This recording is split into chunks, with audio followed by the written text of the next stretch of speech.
Ma bozali o abino mondial international mokili momba makulu tambona ba faire ba net bana mama makambo eza ya makasi makambo ezali vraiment lisolo bozo yoka sikoyo bana mama tata ozoke na ba salon nde bibelobi na circonstance nyonso tokumisa nzambe eloko nyonso avant toute chose faut prier bandeko to sala kakango ezali trop important bandeko boya koyoka likambo mwana mwasi aye kobetela biso ndeko mwasi azalaki na mutu abanda kokata suki na salon ndeko mobali wana tanga banda kokata suki na salon e baza kosenga ye basuki ya bato mokolo mobwe mutu moko ayela na kati ya salon ndenge ezalaka kaka alobi yo nga naza scientifique aloko ba scientifique bakena kosala ba test na besoin ya ba cheveux ima nakena kosala nango ba test bandeko bisi ndeko mobali na kobando futa yo ndeko mobali pe lokwa zaki na mwa ba difficulté so pa no sa na salon ya bato so pa zaki na difficulté ya mbongo ameki pe atuni pete andimi kambala moko ça va osunga ngai comme ça mbongo ane kusunga ngai ndeko mobali andimi akomi so akati kati basuki ya kongoli yake kopesa moto wana bandeko ba vie ya bato ebebi nzoka nde moto wana banoko inosana nango makambo ya ba Illuminati abebisi ba vie ya bato bandeko bino mo bosimba bokebi bozomona nde nazotela bino video sikoyo boyoka mwana mwasi ndenge azoloba bandeko eza pasi pe mawa totiela no mwana mwasi oboye bato bayaka kokosa bato na ba réseaux sociaux botala nano soko za na mbala na pio secret ya mokeo ya poivre africain oyo ongo kimisa ya za sona mobali note benga numéro na nga obela nanga na misa solution ezawa oko kimisa yi aza sona mobali. Donc totinde on a biso mwasi opo boyebaki bandeko tala bato nde bakoma kokosa bato na ba réseaux sociaux surtout témoignage nde on a biso fifi wazaki danseuse epesinga mawana malili na nzoto ondima te mwasi kitoko bwa banda kosimba bakisi yo kasaka ba chance na ye moko bandeko mokili ekumi mabe bato bazotalisana na maboko makambo ekomi kili bandeko so boki lisolo epa mwasi ezopesa nzoto malili chair de poule siko tokimela wapi yango tozotambwa deja na bakashne bosiko basuki ta mosusu na ndako ebongaka suki na salon tokimela wapi tosala nini balobi avant toute chose faut prier okende salon prier ata suki no moko loko tshongo na kati ya salon oyetikala na bapene est-ce que loko tango oyetikala na bapene bandeko eza pasi pe mawa tolanda lisolo o na bokebi nyonso tolanda ngo pe na bokebi nyonso po tobanga mokili bandeko tobanga mokili toyeba kobondela nzambe lelo fifi ya kofi alobi ya mvutaki bato ebongo combien de mibali baboma mabala na bango na poto pona fifi combien de mibali abimi na bango combien de ba camarades azui ba sous-vêtements na bango basuki na bango pe ake kosala bango mabe tolanda no lisolo ndeko na biso simba pena bokebilanda. Le titre: Je suis un coiffeur. Je suis devenu millionnaire dans le trafic de cheveux. Voici mon histoire. J'ai commencé la coiffure autour de 2017 par chômage parce que je suis titulaire d'une licence mais pas de travail. J'ai donc appris le boulot. D'abord, j'ai commencé avec un petit kiosque au quartier et ça marchait bien. Je pouvais me faire entre 2000 et 3000 francs par jour. Jusqu'à ce jour où un homme est venu garer devant mon kiosque pour se faire coiffer. Mais il a préféré que je finisse les 2 têtes que j'avais à coiffer avant de me faire sa proposition indécente. Il m'a proposé de recueillir les cheveux de mes clients et ensuite de les lui remettre dans un sachet afin qu'il puisse les acheter. J'étais d'abord étonnée. Je me suis dit, qu'est-ce que c'est que ce business encore? Il m'a dit qu'il était très sérieux. Je lui ai demandé combien coûterait une tête. Il m'a répondu que ça dépendait de l'aura de la personne ou de la quantité de cheveux que je lui fournissais. Je lui ai demandé, mais il m'a dit que ça pouvait être entre 100 000 et 200 000 francs. par tête. Je lui ai demandé si c'était pour des rituels ou autre chose. Il m'a répondu que non, c'était juste pour des expériences. J'ai dit ok, je suis partant. En allant, il m'a remis 50 000 francs pour me motiver. Le même jour, après lui, j'ai coiffé jusqu'à 3 têtes. J'ai recueilli les cheveux et à ma descente du boulot, je l'ai appelé, il est venu les récupérer. En partant, il m'a remis 400 000 francs. J'ai ouvert grand mes yeux parce que c'était la première fois pour moi de voir autant d'argent. Il m'a dit, si je continue comme ça, je serai très riche. C'est alors comme ça que je me suis lancée dans ce business. Je lui donnais des quantités de cheveux interminables. Parce que à chaque fois, je faisais des promos et les gens venaient se raser. En un mois, j'ai ouvert mon premier grand salon et je constatais que chaque fois que mon client que j'ai coiffé revenait, il était toujours bizarre.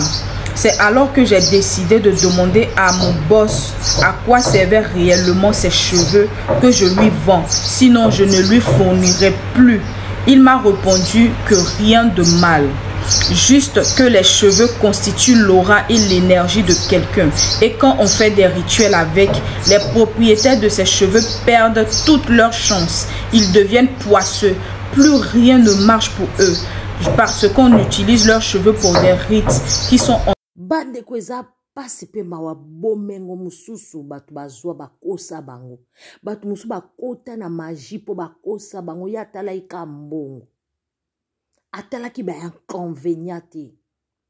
Lelo yonde kwa simbi mutu. Alekisi batu ebela zui ba etoile batu. Ndeko yango kolinga te motu aya kozwa yo etoile na loyenge. Kolinga kate, soko kolinga te na munoko bokoka te na prière. Sala ata par jour na vie na yo bondela ata 2 fois. Na tongo pe eroningo lala. Bondela ata na ba circonstance ba 3 minutes, 2 minutes na tango lingo lia. Na tango lingo bima na porte na ya ndako oke no mata métro. To tram, to kota na volant. Botala ndeko na biso akendai musala. Ndeko na biso moura, pas moura de la presse. Ya France. Jeune bongo akendaki musala. Na béchafaudage oyo a raté. A panzani liboso baninga. Ndeko akufi sur place. Bandeko. Toboite liwa naturel pezalaka, ba erreur pezalaka. Mais boye bakaba mois oyo ya ba octobre, septembre, octobre, novembre, décembre lokola ba biki ba chrétien nyoso bakoma ko sambela. Décembre bakoma ba jeune ba 1 mois. Makele bana bakoma ko tangwa à l'avance. Au moins ba kotili kele ba déjà na mois ya septembre. Ba ndi de ko pesa tango ba bazana ki di ba bazana lo yenge surtout na fin ya août. Ba biki ba uti na ba été.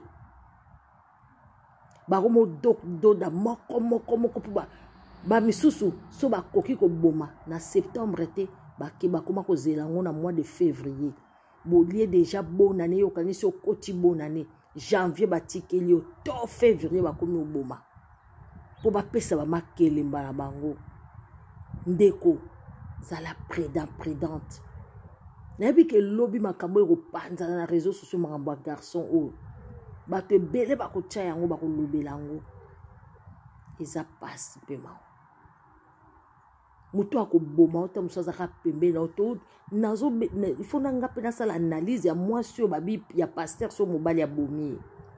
C'est terrible bandeko. Mikebisa tolobi te obala te mibali basi musu po boma mibali. Mais mikebisa kako o mikebisa pe na prière. Bandeko tala bazozo ba suki ya batu. Yo ke ko futa mbongo na yo. Posa la suki na salon e komeli yo ngambo. E balukeli yo. Mbongo na yo e tourné contre yo balie na mbongo. Eza loko zolia Bernal non a l'argent du beurre. De la beurre ou bien du beurre. En tout cas, vraiment, ils n'ont pas si peu mawa. Muta futi mbongo na ye aye na salon de coiffure. Pour se coiffer, la propre. Aye ko sala ba tresse na ye, ba nat couché na ye. Apesi mbongo me likolo mbongo na ba saleli mabe. Bande ko boyoka histoire vraie o bazoye bisabino. To salani na circonstance nyonso foka tout prier. Na circonstance nyonso na makambo nyonso na ndenge nyonso faut prier. Parce que oyo komi na suka atozo qui n'est pas ya tailleur. O elamba feti, o elamba matanga, mama bonde la ba uniforme wana.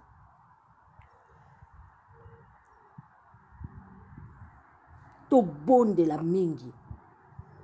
Boyo kalisolo. Le titre: Je suis un coiffeur.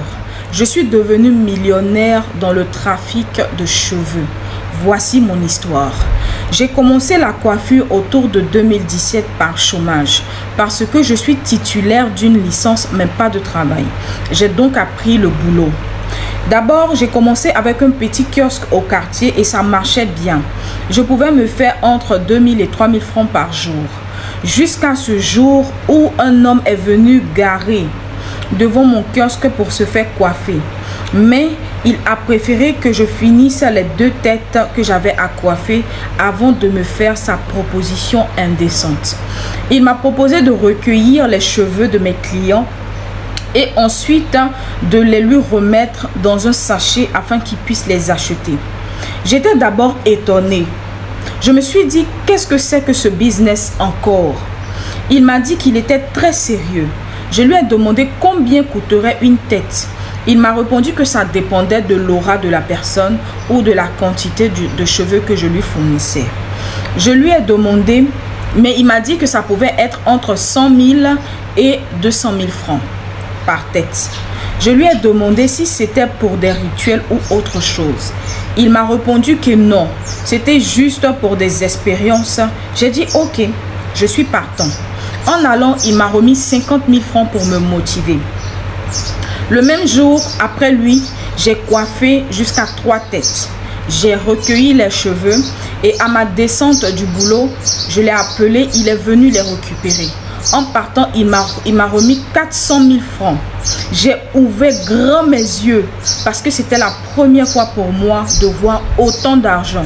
Il m'a dit, si je continue comme ça, je serai très riche. C'est alors comme ça que je me suis lancée dans ce business. Je lui donnais des quantités de cheveux interminables. Parce que à chaque fois, je faisais des promos et les gens venaient se raser. En un mois, j'ai ouvert mon premier grand salon et je constatais que chaque fois que mon client que j'ai coiffé revenait, il était toujours bizarre. C'est alors que j'ai décidé de demander à mon boss à quoi servaient réellement ces cheveux que je lui vends. Sinon, je ne lui fournirai plus. Il m'a répondu que rien de mal. Juste que les cheveux constituent l'aura et l'énergie de quelqu'un. Et quand on fait des rituels avec, les propriétaires de ces cheveux perdent toute leur chance. Ils deviennent poisseux. Plus rien ne marche pour eux. Parce qu'on utilise leurs cheveux pour des rites qui sont en...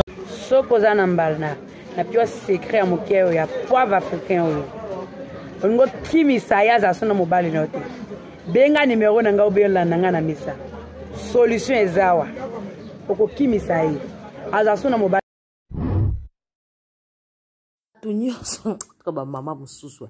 Batu nyonso bakomika na bokoko. Donc ataba bazana ba na pouvoir moko bokoko te bakomika bokoko. O likaso yo biloko nyonso to koma olambela na cuisine, ba ingrédients nyonso to koma olambela na cuisine e commande ya bango. Ben ingrédients nyonso to koma olambela na cuisine e commande ya bango. E commande ya bango. Moi tout ça là autrement exact comme yo soko zui pilipili o chebo o tala bato zo okosa bato na ba réseaux sociaux na ba gambela pe na Kinshasa ba kisi komi ndenge na ndenge bazo zo sorcellerie na bango oyo tumba oyo buka o nyonso ba mama na ba kena kinganga ba tiango na wenze. Donc Congo ekomi nango ya kosombaka kisi na wenze nde ba Nigeria ezalaka liboso eza pasi pe mabaye pe na poto makamango kaka ndenge wana bandeko bo partager bo like ya vous les claviers bo partager les bato mosusu ba yebaka atoke salon fo bondela nzambe à vous les claviers